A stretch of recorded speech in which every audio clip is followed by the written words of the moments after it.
The Wall Street Confidential. I'm Aaron Task, joined again by Jim Cramer. Jim, welcome. Good to see you.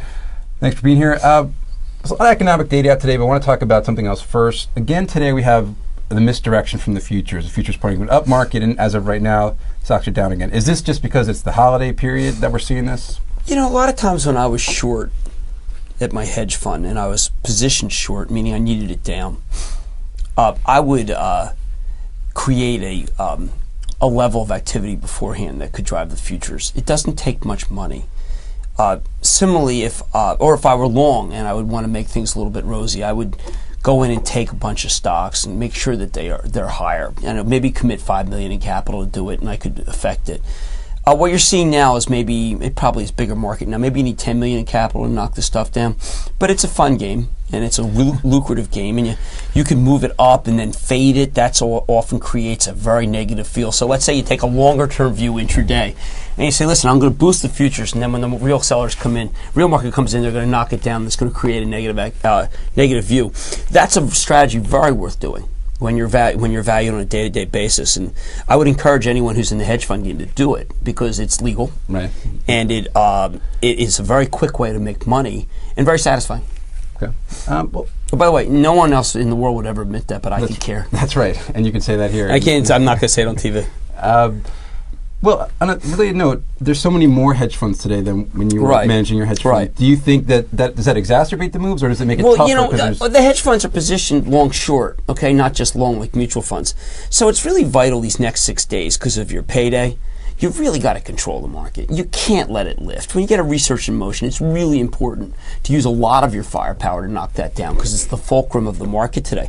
So let's say I were short. What I would do is I would hit a lot of guys with RIM.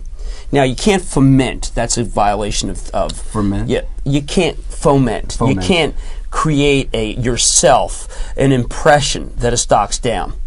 But you do it anyway because the SEC doesn't understand it. So, that's the only sense that I would say this is illegal. But a hedge fund that's not up a lot really has to do a lot now to save itself. So this is different from what I was talking about at the beginning where I would be buying the Qs and stuff. Right. This is actually just blatantly illegal. But when you have 6 days and your company may be in doubt because you're down, I think it's really important to foment, if I were one of these guys, foment an impression that research in motion isn't any good because research in motion is the key today.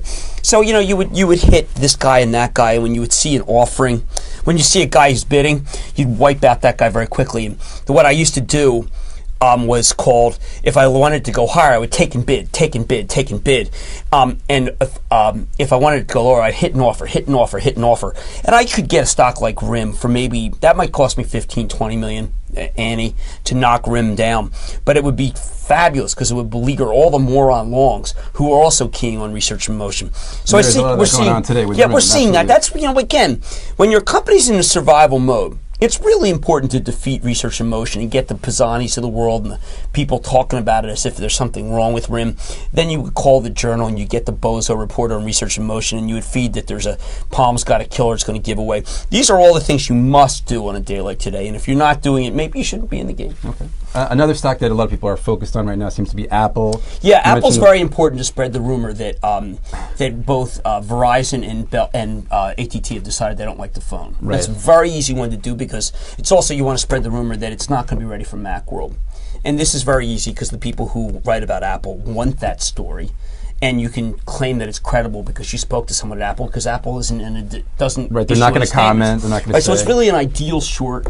And I would, again, if I were short Apple, I would be working very hard today to get that. And the way you would do that is you pick up the phone, and you call 6 trading desks, and you say, "Listen, I just got off the phone with my contact at Verizon, and he has already said, listen, we're a Lucky G house."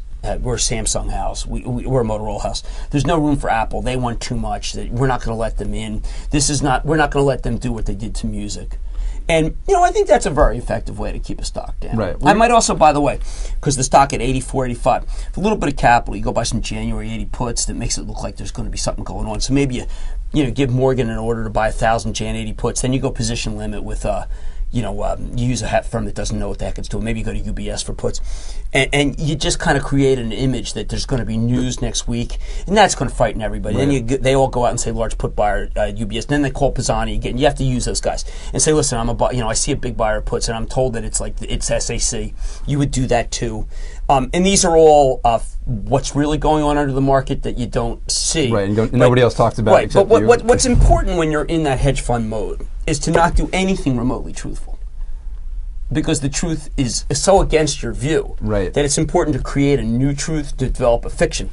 And the fiction is developed by almost anybody who's down like 2% to up 6% here. You can't take any chances. You can't have the market up any more than it is if you're up 6. Because starting Jan 2, you'll have all your money come out. So Right. what would you do if you're in that situation and you feel like you're desperate, is that you would do these actions. So you're talking about the mechanics of the market. Well, mechanics are much more important than the fundamentals. Oh, okay, well, but in terms of the fundamentals, you've been writing about how you Who cares think. about the fundamentals? Research in motion just blew out the quarter. Right. But look what people can do. I mean, that's a fabulous thing. The great thing about the market is it has nothing to do with the actual stocks. Right. Now, look, over maybe 2 weeks from now, the buyers will come to their senses and realize that everything that they heard was a lie. But then again, Fannie Mae lied about their earnings for $6 billion. So, Right, and Bristol Myers lied. it's just fiction Yeah. and fiction and fiction. And I think it's important for people to recognize that the way that the market really works is to have that nexus of hit the brokerage houses with a series of orders that can push it down, then leak it to the press, and then get it on CNBC. That's also very important. And then you have a kind of a vicious cycle down. Right. And it's a pretty good game.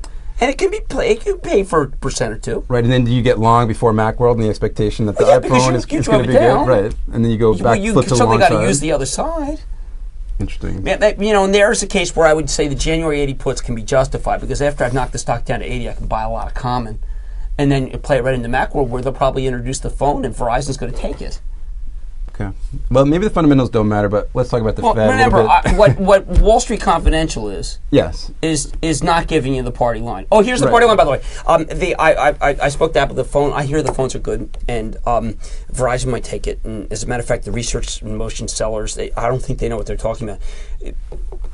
But you've been writing about the cell phone market. You think you don't want to Well, be involved in that. the problem right? with the cell phone market, frankly, is that these guys are all killing each other. Right. Someone has to take a dive. Motorola and Nokia have to get in a room and just fix price. They've been reluctant to do that because of the various justice departments and because they and actually... it's illegal, right? Yeah.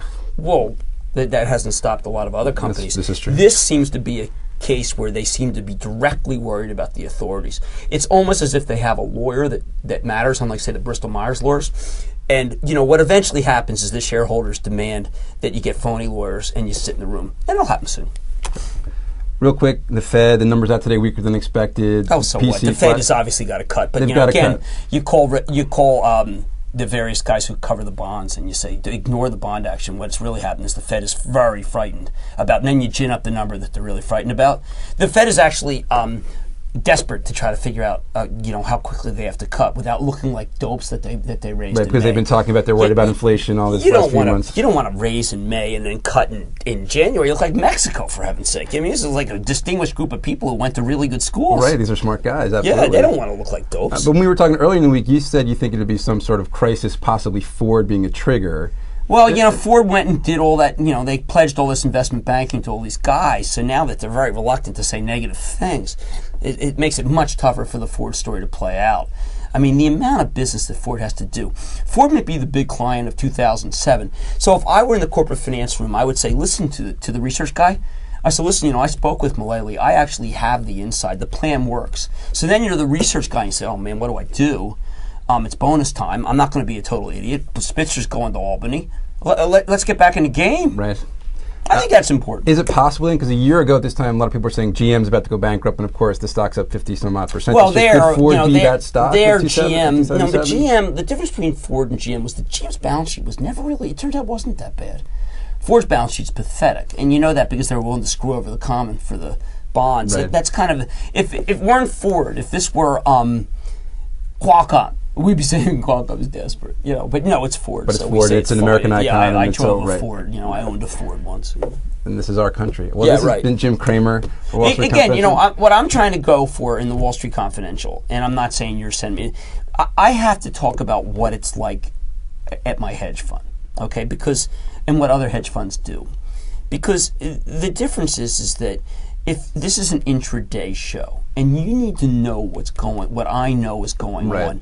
Now, we step back. Research in Motion was a real blowout quarter. It was a really good quarter, and I was quite surprised how strong the margins were. It looks like the other guys have really dropped out. It's a terrific story. Should it be up 6? Yeah, I think so. But, look where we are. It's Friday. You got 5 more days to make your quarter. Right. Can you really risk having RIM up this much? I don't think you can.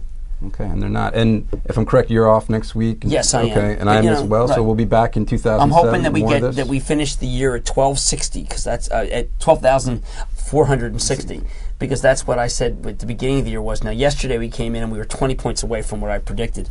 I want to nail it. Do you have a forecast for 2007? Yeah, but I'm not. It's over a series of 5 days, so people have to go to realmoney.com. Check it out on realmoney.com. And Jim, thanks very much for being here. I'm Aaron Task. Stay